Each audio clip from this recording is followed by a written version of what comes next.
Alex Carr, Eccc Comics, and every day that I wear this shirt to work, he's like, "You got to get me that shirt." Yeah. What am I gonna? What's it gonna take? We'll do it, but Like, all right, that's send cool. over a whole box. You got one.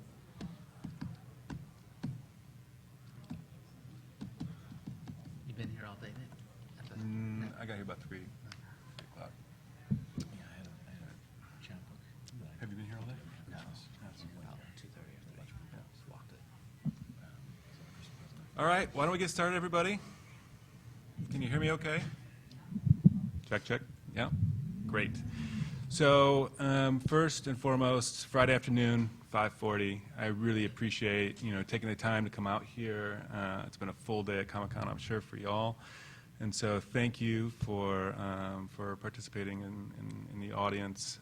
And the test for me is making sure that we have more people in the audience than we do at on the panel. So I'm feeling like we checked that box already.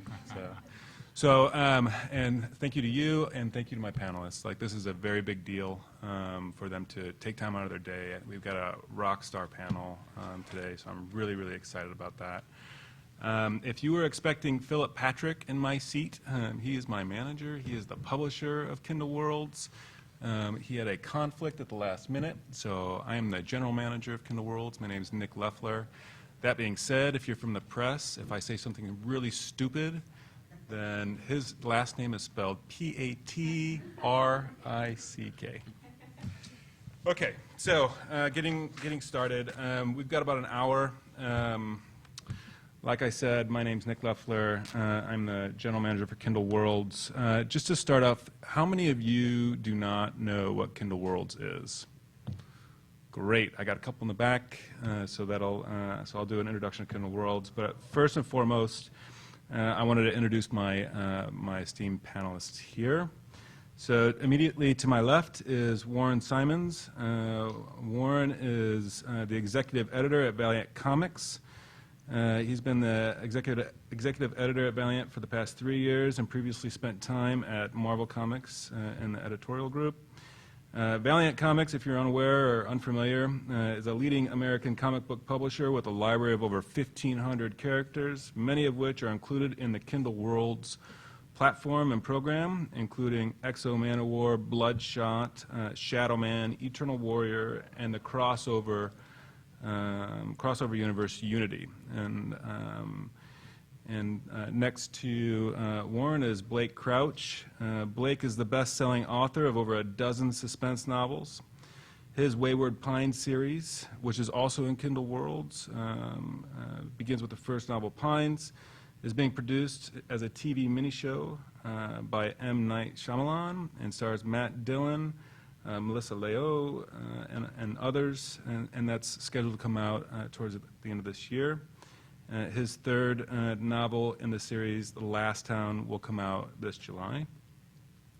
And then next to Blake, we have Mark Teppo. Mark is a best-selling fantasy and science fiction author of works including Codex of Souls series, Catabasis, Earth Thirst, and the Mongoliad trilogy. The latter a collaborative work with co-authors Neil Stephenson to his left, Greg Bear, Edie D. Birmingham, Eric Bear, Joe Brasse, and Cooper Moo, as well as others.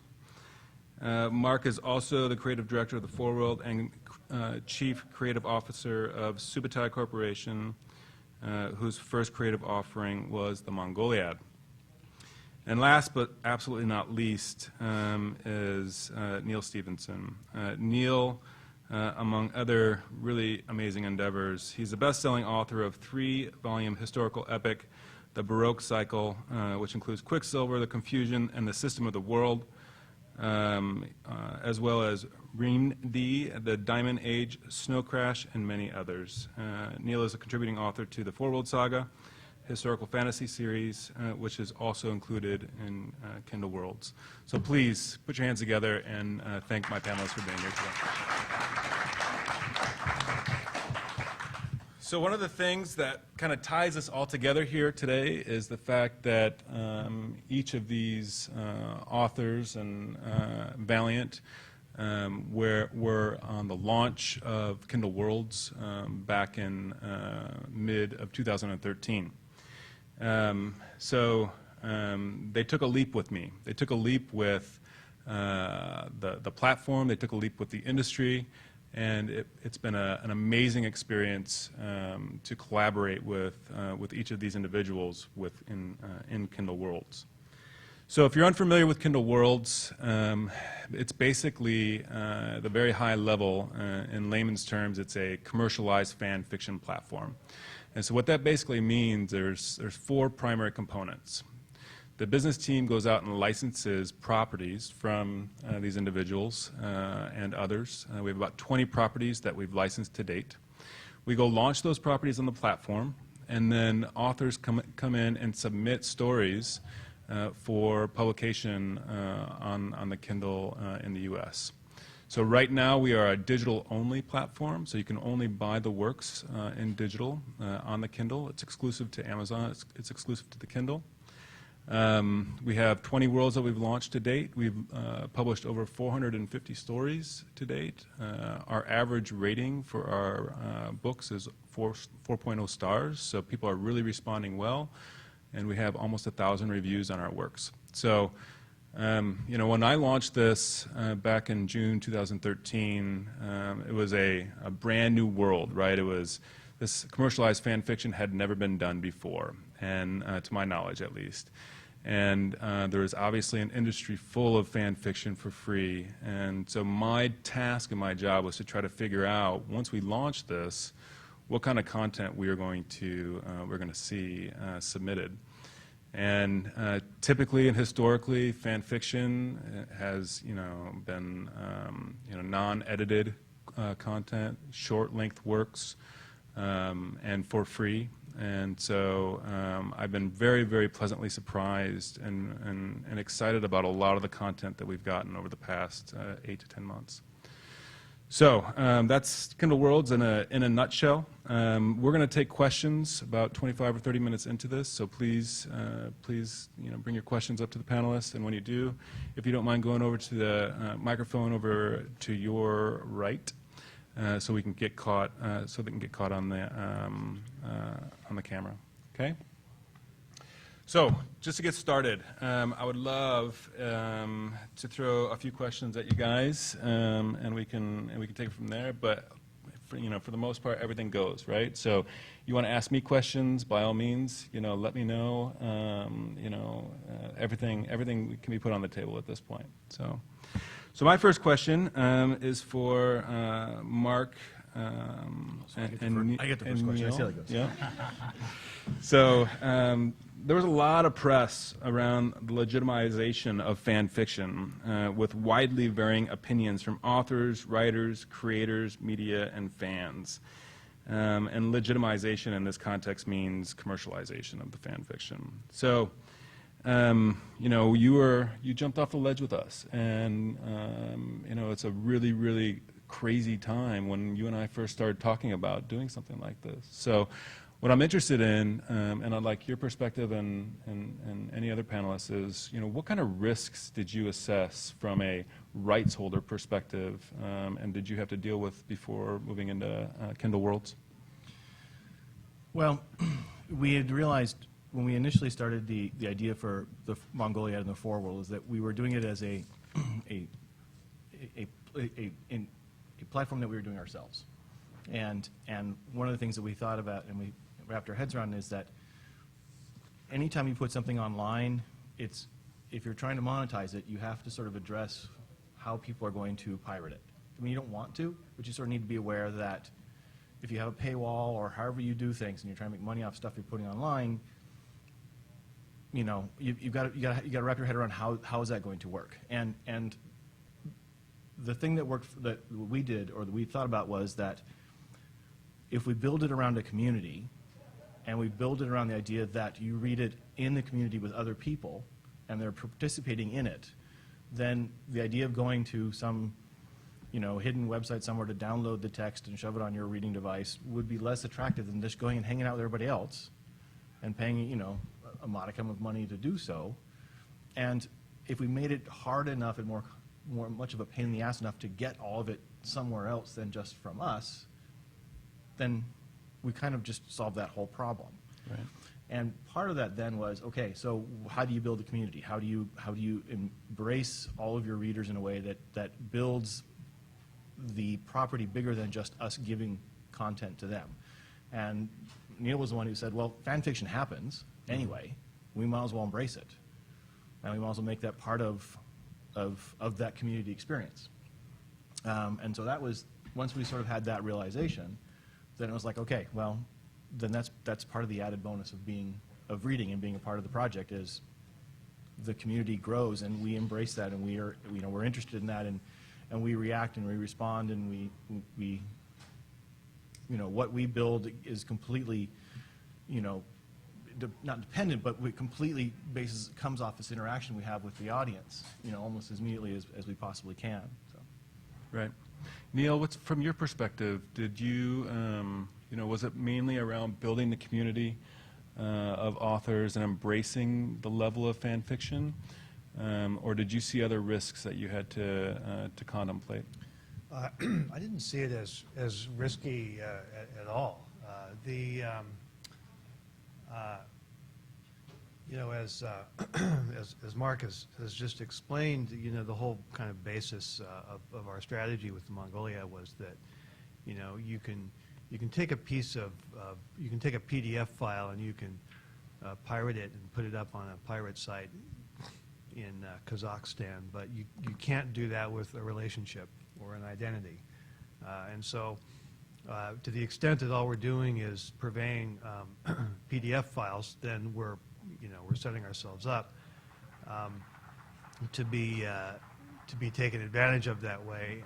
But to the extent we're creating a situation where you can establish an identity within a community and establish relationships within that community, then we're building something that's inherently not piratable. And so the first way that we put that into action was just with kind of conventional fan community type features on the site that we built.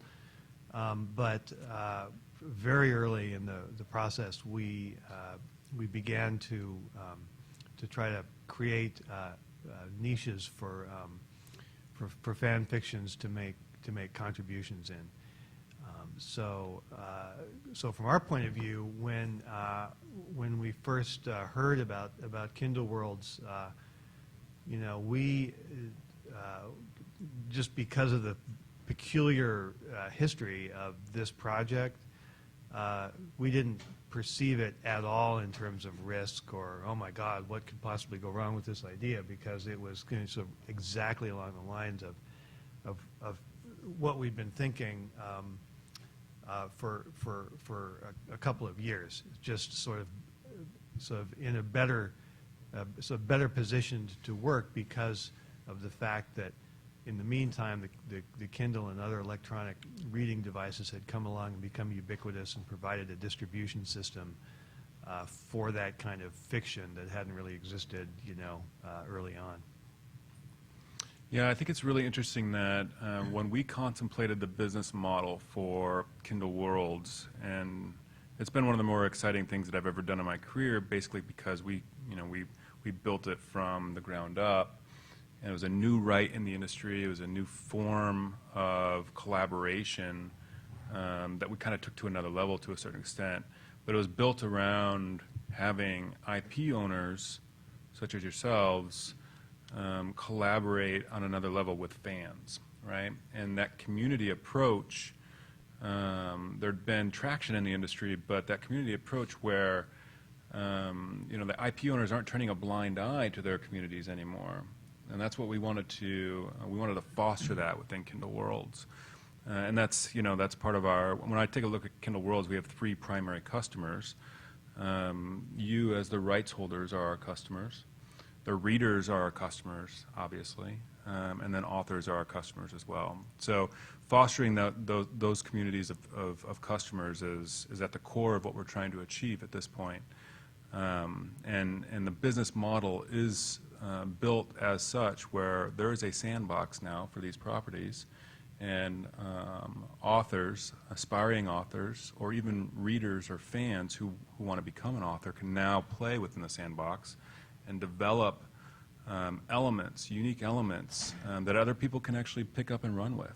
So, so to that, that's a good segue. Blake, you know, the first two novels in your Wayward Pine series have been completely like off the chart successful, and now that Fox has announced the miniseries and been working on that for a while, you know, how do you see fan fiction affecting the direction of the story for you developing the canon, or for you developing the episodes for Fox? Well, for me, the fan fiction, what appealed to me when we first started talking about the idea of Kindle Worlds and opening Wayward Pines up to it was the idea of being able to continue to expand this universe that I created beyond what I've done in the canon in the first 3 books. So in terms of it guiding me, you know, it's still early in the process, but for instance, we just had a story submitted last week to the Wayward Pines canon, or to Kindle Worlds, and it was an origin story of how this town came to be. And a lot of it was stuff I had never contemplated or thought of. And as I read this story, I was just sort of amazed. And I was like, wow, I kind of wish I had done that and gone in that direction. But the beautiful thing is, it's there. And now my fans get access to it. And I can call this out, the stuff that I love. I can say, you know, you can read this story, check out this story. I think this is going to paint another piece of the puzzle in that is Wayward Pines. Yeah. So, Warren, just developing on that a little bit from a fan perspective, has opening up your world for fan fiction writers changed your relationship with your core fans in any way? Are they writing into you saying, I'm gonna develop, you know, the next big thing for Unity, and I want to become, you know, a staff writer. Check this out, right? Like, how does that work now? That was really a beautiful answer, I thought, because, you know, for us, we publish about 9 comics every month, which is about 150, 160 comics a year. So it's been really nice to see, you know, to go into the world and see all these stories about Harbinger or Bloodshot or Archer and Armstrong. It's a great T-shirt you got on, by the way. Or the Unity team. Will you sign this for me? Yeah, hold on. Here. He's the guy that pestering me for this shit. I will get you one after.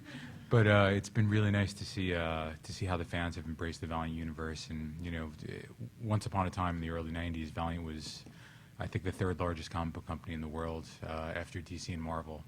And we began republishing in 2010, 2011.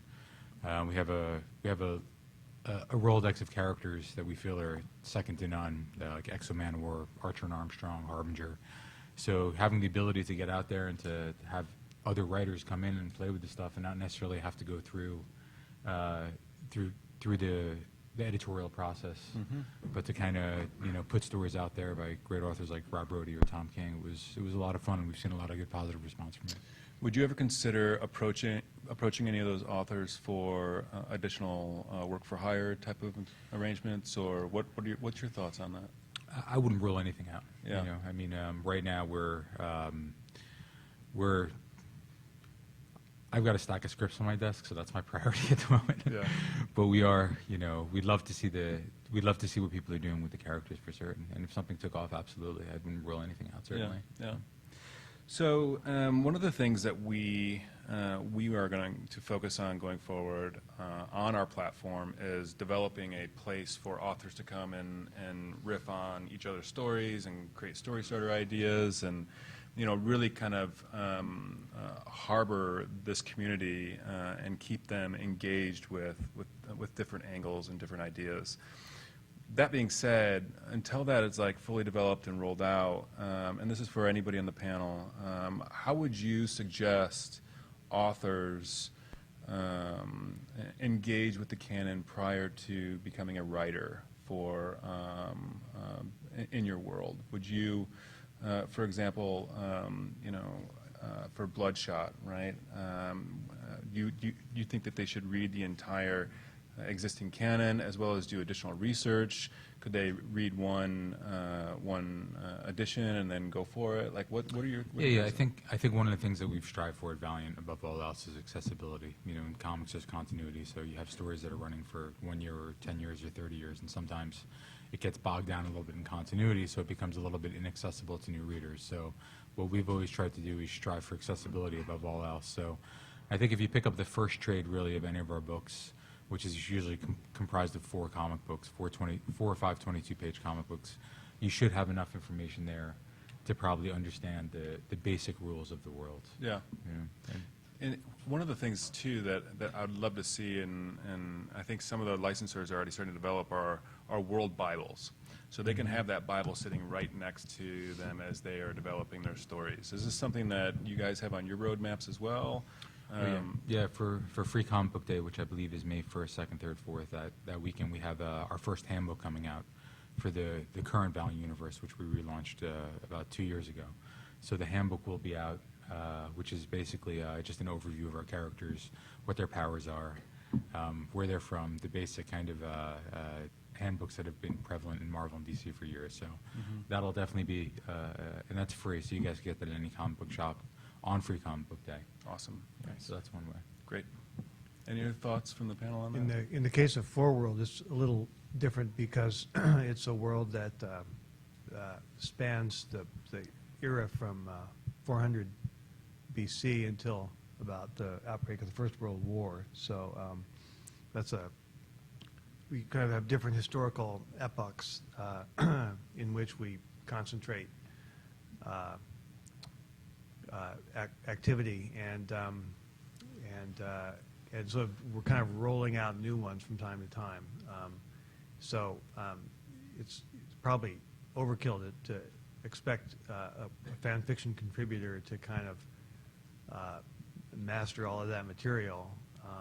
For example, we've got one coming out this year. Tony's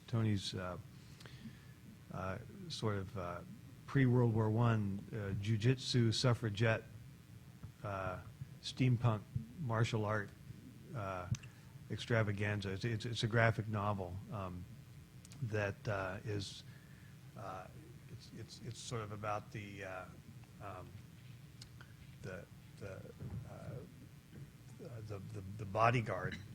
bodyguard corps of the suffragette movement who learned jiu-jitsu, and it's sort of about their adventures. That's separated in historical time by hundreds of years from the other aspects, other stories that we've told in that world. And so somebody who wanted to do some fan fiction related to that would just have to kind of familiarize themselves with what's directly related to that era, and maybe a little bit of background on the longer historical story. Yeah.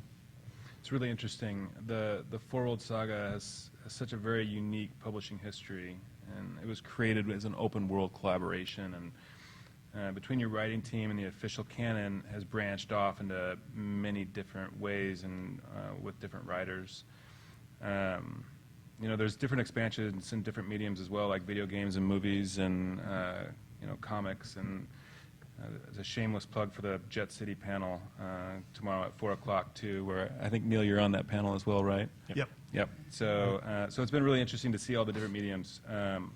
So how do you see opening up Foreworld to fan fiction writers changing or not changing the direction of everything else that you have planned in this world? Mark, maybe you can speak to that.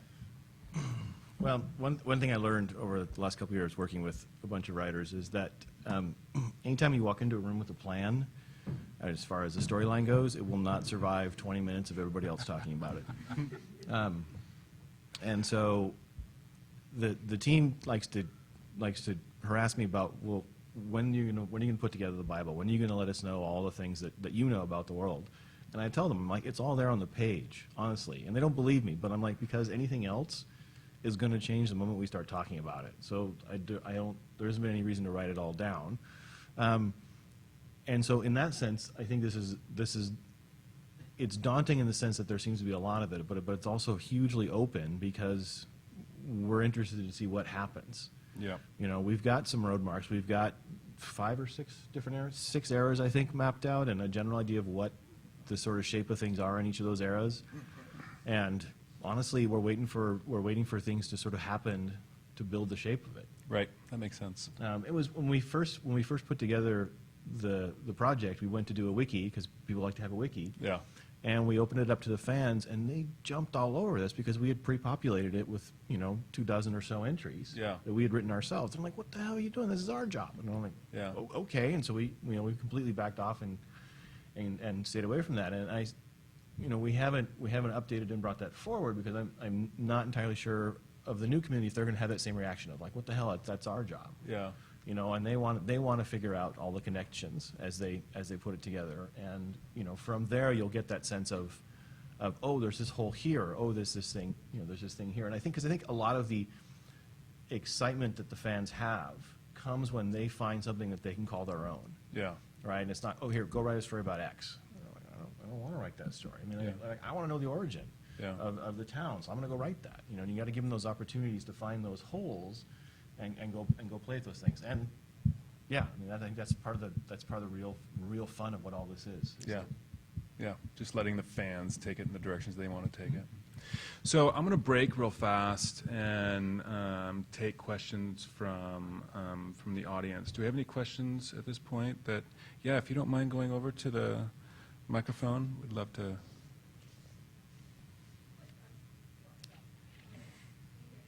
Mm-hmm.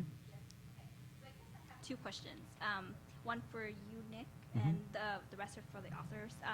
So I grew up reading fan fiction, and I know that it's anything and everything goes. Yeah. So when you are reviewing submissions to publish, what kind of criteria do you use to determine what should be published? Yeah. I mean, are there do you look for a certain quality of writing or Right. other kind of traits, and then for the authors, when this idea of officially publishing fan fiction was brought in front of you, were you anxious about what type of stories would be written about your characters and your worlds? Right. Was there any anxiety over that? Because anything could go. Right. That's two awesome questions. Thank you very much. I'll start by talking about the process a little bit. So for all authors who want to engage with these properties, they have a couple obligations. The first is they've got to sign a publishing agreement with us. And the second part of that agreement is they need to conform to the content, what we call the content guidelines. And our goal, though, is to have as few restrictions as we possibly can have on the authors. So there's some really basic stuff that's on every single page from Amazon, and there's 4 or 5 guidelines that they have to adhere to, and it's no objectionable content, there's no copyright infringement, et cetera, et cetera.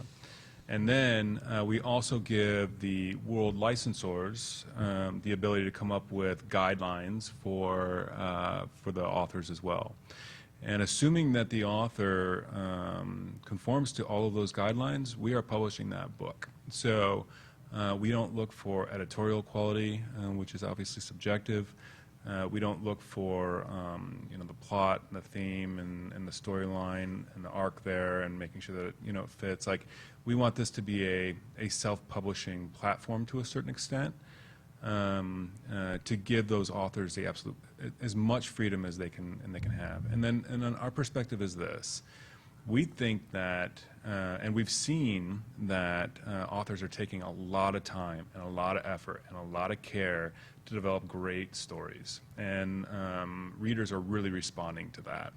And to try to forecast this when we launched, I would not have said that we were going to have this high quality of work. So I'm really, really pleased about that. And so, other than that, so long as the authors can conform to those guidelines, we're going to publish. I'll take a shot at your second question. I wasn't really nervous. I mean, anytime someone's going to come play in this world that you've created, it's going to be different. It's going to be a weird experience the first time, the story pops up. But to me, it was more of wanting to make sure. My concerns were more, contractual and making sure that everybody was protected in the deal going forward. And then once that was locked up, then it just seemed like a fun, open door policy. And I didn't put really any stipulations on my world. I want people to come in and be able to write whatever they want. I mean, I think that's the true nature of fan fiction. I mean, some of my first work was really bad Twin Peaks fan fiction. So I want people to come and write great Wayward Pines fan fiction and write terrible Wayward Pines fan fiction. I mean, I want it all across the gamut. But I've been very surprised. I'll echo what Nick said at the quality of the work. People are taking a lot of care, and it's just amazing how closely they're reading the books and how they're pulling, what I might have thought was a small character or a small incident and exploding that into a new direction. Yeah, and just to kind of echo this too, we've launched 20 worlds to date, and we've been really judicious about which worlds we launch. And one of the criteria is, we can't have overbearing rules for the authors. And if a licensor says, hey, we're interested, but here's 200 rules, right, that the authors have to adhere to, then we're really not ready for that yet, because we want authors to come in and have an amazing experience and be able to develop stories that aren't confined in a massive way. Yeah, there's something really nice, as this gentleman was saying, about just putting it out there and not confining everything so that there are very strict rules you have to adhere to. Even with the handbook that we're putting out, it's basic guidelines. When we were launching the universe a couple of years ago, a lot of the writers came to us with questions of, how does science work in this universe? What's this guy's gun? What are his powers? And we didn't want to have hard and fast rules here because we think that's a detriment, certainly. And in the early days, we were having conversations with some people about projects within 4World, and it was put to me sort of hyperbolically that this gentleman said, if I want to have a talking dog with fireballs shooting out of its ass, I want to be able to have a talking dog with fireballs shooting out of its ass. And the canonical part of my brain just sort of went, I was like, okay, I don't know how I can possibly get that to work. But then I thought, you know what, but if that becomes the thing that makes this thing huge, then we'll both cash the checks and be happy, and I'm like, it's not my idea of it, but, if that's what the audience grabs onto and loves and all that, then, I think that's an awesome, happy accident. Yeah. But I think the fans themselves, by very nature of what this is, the fans themselves are going to police the material in a way that's going to make what the community wants to see rise to the top. And what doesn't work will just sort of disappear. They're going to be collectively much more diligent than any single sort of editor could possibly have the time to be. So. Yeah, and the way the process works too is, if somebody does come up with a fire-breathing dog, I can't remember the analogy, but Talking dog. talking dog with Fire out the other end. Got it. If somebody comes up with that and the community just rails them, right? They have the ability to take that book out, adjust the story, and then republish it too. So we want to give them that flexibility. But that, back to the original point of, we want authors to feel empowered as fans, as a community. We just launched G.I. Joe, for example, in Kindle Worlds, and I'm so excited about this because there are fun rules for authors to take a look at, right? Like Snake Eyes can't be a New York Yankees fan, right? Because there's some hidden crazy thing about this, right? So and that's where it's like, it gives the licensor, the brand managers, the IP owners, some creative outlets too. And they're reviewing the content, they're reviewing, the ways that authors are coming to play within the platform. So, Nick, you raised an interesting point, and I'm just asking out of curiosity, if in a case where a book has been published and some number of people have bought it, and the author decides that they want to pull it back and change something, yep. how does that work? Do the people who bought the book Just like the print, just like it was a print version. So if somebody bought a print version and there was a defect in it, for example, and they pulled all the books off the shelves and they reprinted, whoever bought the the original, that stays with them. So Okay. we never pull content out of Okay. Kindle Worlds content off devices. So So you could be the owner of a book that might change a few times as Certainly, Yeah. yeah. Okay. Interesting. yep, and covers as well. So authors can come in and adjust covers. Could you explain how that works? Sure. Because I know that the one of the things that struck me when the first Four World fan fiction books came out was that. Yeah, so there's a couple different ways. So, Amazon, Kindle Worlds, will go out and we'll commission authors to write within these worlds. And we typically do that off-platform, where we're going to go and hire a professional artist and cover designer, and we'll go and have it edited, and then we'll upload it. And one of the reasons we do that is we like to seed the world with high-quality content, so if others have a bar to try to meet, right? But for anybody else that's just coming in off-platform, they submit their manuscript, they enter the metadata, which is title, author, et cetera, but we also have what's called a cover creator tool, and they can go through and create their own cover. And basically it's a templatized software, and they can use, we've licensed a bunch of images, they can use the images that we've licensed, they can upload their own image, or the licensors many times gives us images as well, and they can use one of the licensors' image. And they build that right within the tool, they overlay the text, and they submit it. And so everything, the goal is for a very seamless publishing process right on platform, from uploading your manuscript to creating your covers and all the data that's involved there. So within a world, I guess the thing that caught my eye was that there's a certain uniformity, even though the covers are all obviously different. There's a certain kind of unified look and feel that seems to extend across. Yeah. In terms of the typeface. And Yeah. So for Forworld, we went out and commissioned templates. And so authors are, by default using those templates. So it's kind of cool the way that, the Forworld works are very, very similar. But all of the Kindle Worlds works also have a brand, Kindle Worlds brand on them, to help the readers differentiate between the fan fiction versus the canon. So real quick, I know we're probably running out of time here, and this has been great. Are there any other questions that we have at this time? Because I've got a few more. But you guys have a question? No? So dream authors for your worlds. Who and Warren, I'm going to start with you. Where do we start? Yeah, tell us who you would absolutely love to see right within your world, and then which character and or world would you like them to write in? Are we talking like pie in the sky, dreamless kind of? Hey, everything goes here. Well, Neil Gaiman, of course, Sandman. I don't know if you guys have read that yet, but one of the my favorite authors. Alan Moore wouldn't be bad either. Grant Morrison. A couple of the big guys would be fun to So see have that. you talked to any of these authors yet about? I've talked to a couple of these authors. They're very busy, as you could imagine. But the good news is in Harbinger #2, we actually have a talking dog. Nice. He goes and he talks to Peter Stanchek. No fireballs out of the ass yet, but we're halfway. coming. But we're halfway there. Halfway there, see?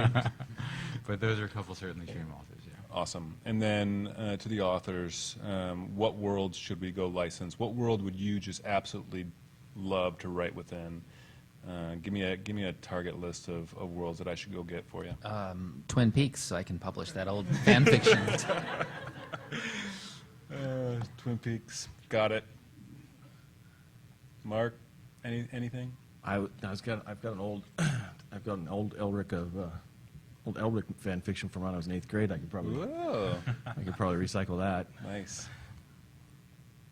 Neil, how about you? Too busy making up my own. Yeah.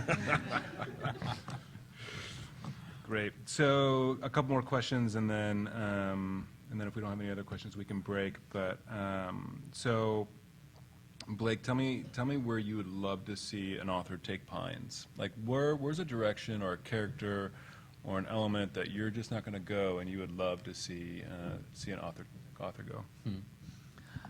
There's just a finite number of people who live in this town, and I don't want to spoil it, what the secret of it is, but I'd love to see, 15 years down the road, the backstory of every person who lives in Wayward Pines and how they came to be there, and what their life was like before, what their life is like in town. I'd love to see that filled out. Got it. Mark? Anything come to mind?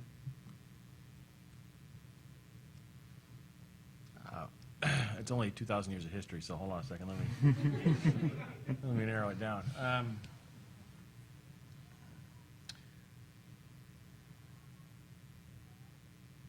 would love to see some pirate stories. Ooh, yeah. I would love to see how the OMVI ended up being pirates. How about you, Warren? Where's Unity? Where should Unity go? That's up to the fans, man. Yeah. We're having some fun stuff coming up. We have a big event called Armor Hunters, and Unity's going to cross over into that. So Yeah. we're pretty stoked about what's coming up, especially with Rai, which I think is going to be joining Yeah. the world soon. Yep. Which is Japan, speaking of in the future, 2,000 years into the future. So You've heard it here first, folks. We did not publicize that until right now. Rise come to Kindle Worlds. Get your Rise story started. yeah, so the first issue will be out with Free Comic Book Day as well, and I believe we're launching it with you guys as well. So I'm Awesome. pretty excited about that. That's awesome. I would also like pirates.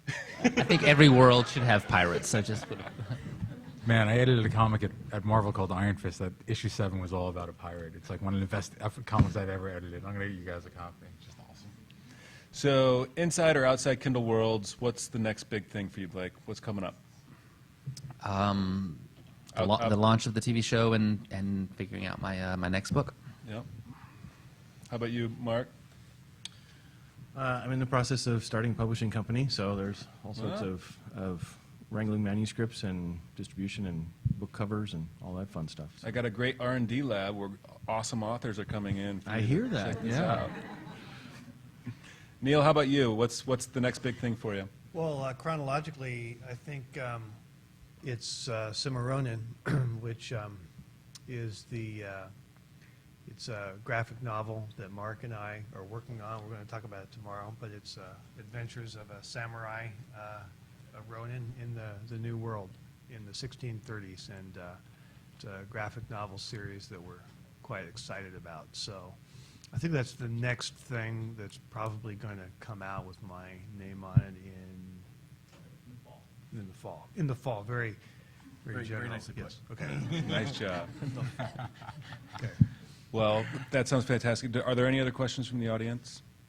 And if you think of one later, and I don't think I said anything stupid today, so I'll just give you my real name. No. My email address is my last name at Amazon.com, Leffler at Amazon.com, Loeff as in Frank, Ler, and I'll be happy to take any of your questions. So please join me in thanking our panelists one more time. And